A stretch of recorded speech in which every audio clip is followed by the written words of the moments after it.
Rajasthan police परीक्षा 2020 के लिए पर्यावरण अध्ययन से संबंधित इंपॉर्टेंट प्रश्न हैं, उनके बारे में इस वीडियो में बात करने वाले हैं। कौन कौन से प्रश्न हैं वो आपसे पूछे जा सकते हैं, जो कि एग्ज़ाम की दृष्टि से काफ़ी इंपॉर्टेंट है। तो दोस्तों आप वीडियो को अंत तक जरूर देखिए और जितने भी प्रश्न हम बता रहे हैं सभी को नोट कर ले, क्योंकि आपके एग्ज़ाम की दृष्टि से सारे प्रश्न हैं वो इम्पोर्टेंट है। पारिस्थितिकी निम्नलिखित के बीच पारस्परिक संबंधों का जो अध्ययन है वह क्या कहलाता है? तो दोस्तों इसका सही आंसर ऑप्शन नंबर ए, जीव और वातावरण। पारिस्थितिकी के बीच का जो संबंध होता है वह जीव और वातावरण का अध्ययन होता है, तो ऑप्शन नंबर ए आपका सही आंसर है। नेक्स्ट, पारिस्थितिकी तंत्र की संकल्पना को प्रस्तावित किया गया था। किसके द्वारा जो पारिस्थितिकी तंत्र है उसकी संकल्पना है वह प्रस्तुत की गई थी? तो ऑप्शन नंबर डी होगा, ए जी टॉसले ने इसकी जो संकल्पना है वह प्रतिपादित की थी। नेक्स्ट प्रश्न, निम्नलिखित में से कौन पारिस्थितिकी तंत्र के विषय में सही नहीं है?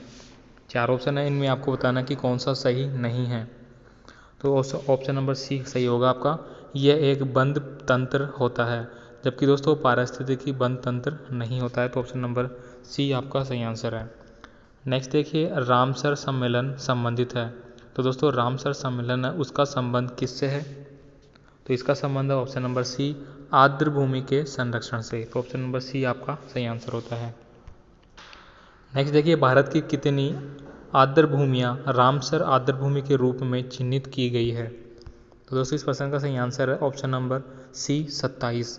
दोस्तों भारत में लगभग 27 आर्द्र भूमि की जो ये श्रृंखला है वह दी गई है। नेक्स्ट देखिए दोस्तों, वेटलैंड दिवस मनाया जाता है। वेटलैंड दिवस दोस्तों 2 फरवरी को मनाया जाता है, तो ऑप्शन नंबर ए आपका सही आंसर है।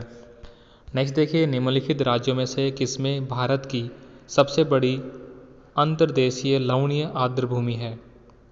तो दोस्तों सबसे ज़्यादा जो अंतर्देशीय लवणीय भूमि है वह आपकी गुजरात में है, तो ऑप्शन नंबर ए आपका सही आंसर है। नेक्स्ट देखिए, निम्नलिखित आर्द्र श्रेणी में किन्हें रामसर का दर्जा प्राप्त है? दोस्तों आपके सामने 4 ऑप्शन दे रखे हैं, इनमें से आपको बताना है कि किसे रामसर का दर्जा है वह दिया गया है। तो दोस्तों इस प्रश्न का उपयुक्त सभी सही आंसर होगा, चिल्का झील, ठीक है, वुल्लर झील, केलादेव और लोकटक। चारों को रामसर का दर्जा है वह दिया गया है, तो ऑप्शन नंबर डी आपका सही आंसर है। नेक्स्ट प्रश्न, पारिस्थितिकी निकाय के रूप में आर्द्र भूमि निम्नलिखित में से किस हेतु उपयोगी है? तो दोस्तों इसका आंसर भी उपयुक्त सभी होगा। पारिस्थितिकी के निकाय के रूप में अगर आर्द्र भूमि की बात करें तो वह पोषण भी होगा, उसमें पौधों द्वारा अवशोषण के माध्यम से भारी धातुओं का भी अवमुक्त होगा और तलछट रोग पर नदियों का गादीकरण भी किया जाता है, तो उपयुक्त सभी इसका सही आंसर है। नेक्स्ट देखिए, पृथ्वी का सर्वाधिक वृहद पारिस्थितिकी तंत्र है वह कौन सा है? तो दोस्तों पृथ्वी का सर्वाधिक वृहद पारिस्थितिकी तंत्र जैवमंडल है, तो ऑप्शन नंबर डी आपका सही आंसर है। नेक्स्ट देखिए, निम्नलिखित में से कौन सा एक पारितंत्र शब्द का सर्वोत्कृष्ट वर्णन है? तो दोस्तों इस प्रश्न का सही आंसर होता है option number C. Option number C आपका सही आंसर होगा दोस्तों, जीवों का समुदाय और साथ ही वह पर्यावरण जिसमें वह रहते हैं। नेक्स्ट देखिए, अधोलिखित में से कौन सा जीव से जैवमंडल तक जैविक संगठन का सही क्रम है? दोस्तों आपको जो जैवमंडल का सही क्रम है वह बताना है कौन सा है।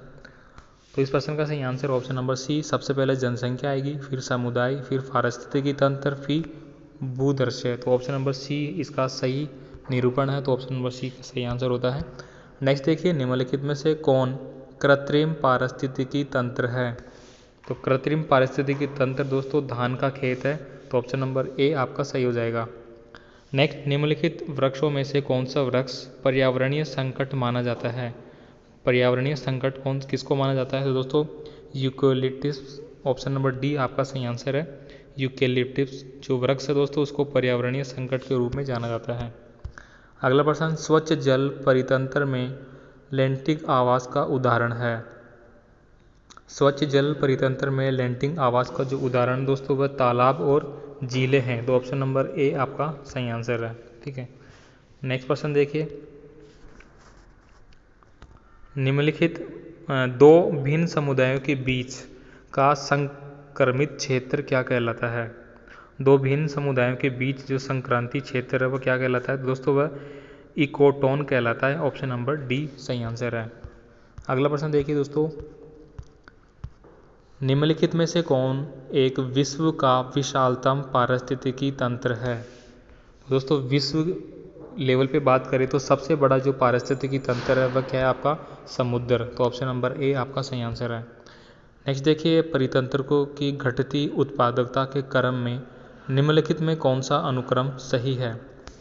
क्वेश्चन नंबर 18 है दोस्तों, उसका सही आंसर बताना है आपको। तो इस प्रश्न का सही आंसर है दोस्तों ऑप्शन नंबर सी। नेक्स्ट देखिए, निम्नलिखित में से किसने सर्वप्रथम गहन पारिस्थितिकी शब्द का प्रयोग किया था?